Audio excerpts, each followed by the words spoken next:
D&D is a dynamic game. Anything can happen, and the best laid plans of the DM can go completely out the window once the players get involved. But sometimes you want that craziness to be intentional. So here are 6 unusual adventure ideas that you can steal to use in your game.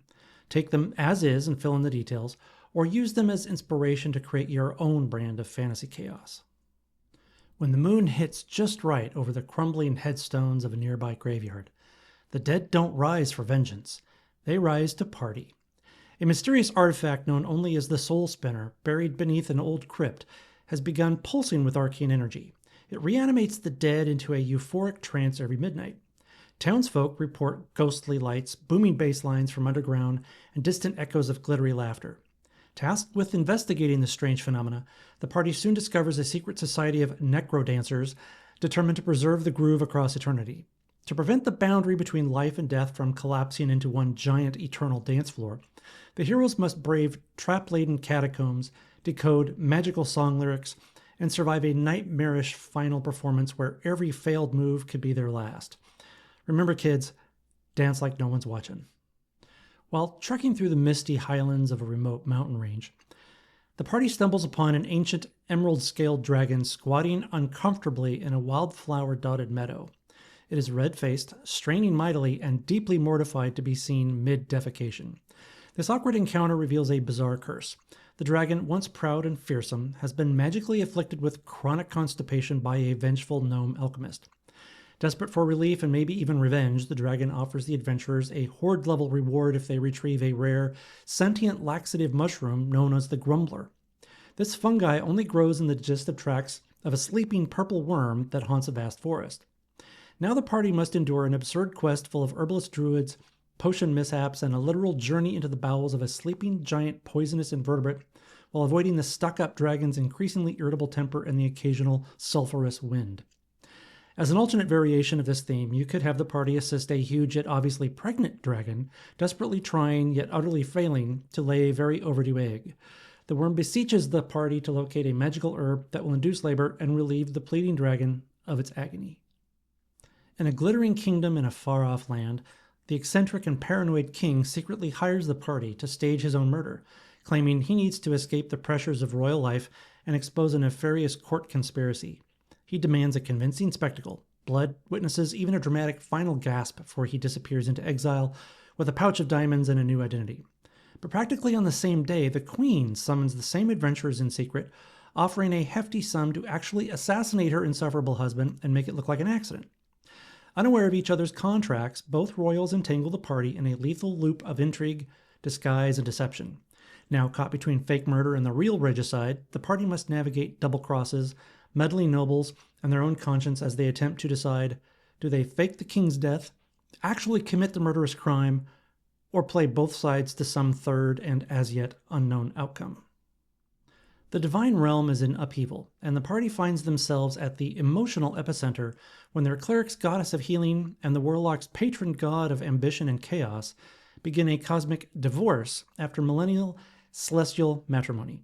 Once a power couple embodying balance, the split of these two gods sends tremors through the realms.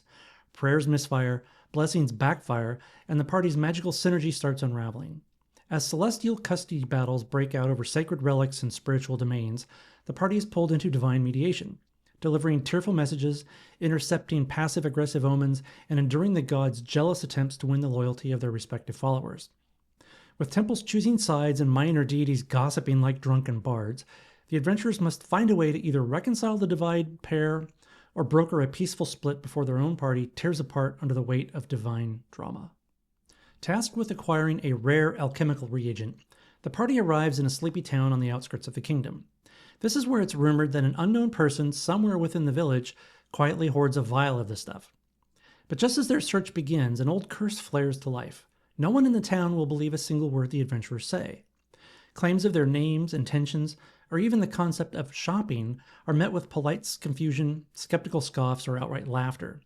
Forced to navigate a web of suspicion, stubborn locals, and escalating misunderstandings, the party must employ trickery, disguises, creative spellwork, and perhaps a few unfortunate pantomimes to identify the liquor's elusive owner, all while avoiding the mayor's growing paranoia, the tavern keeper's fondness for tall tales, and a retired illusionist who thinks the party is part of a long-running prank show. Moments before the Hobgoblin Legion launches its long-dreaded assault on the party's home keep, a miscast defensive spell from the town's court wizard backfires, transforming the entire party into perfectly convincing hobgoblins.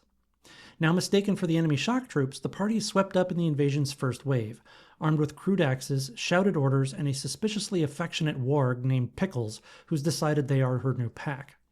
Trapped behind enemy lines with no obvious way to reverse the spell, the adventurers must either bluff their way through the rigid and humorless hobgoblin chain of command, or sabotage the attack from the inside, avoiding war chants, camp latrine duty, and one very nosy hobgoblin lieutenant who swears he knows them from somewhere. Whether they choose infiltration or deception, they'll need to think fast and act like proper hobgoblins, or risk saving their town by dying as its enemies.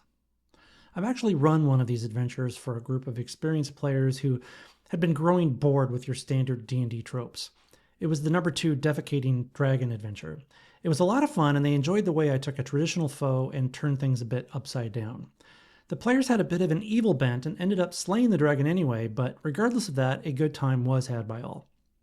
One of the things I love about D&D and fantasy tabletop role-playing games in general is the room to really get creative.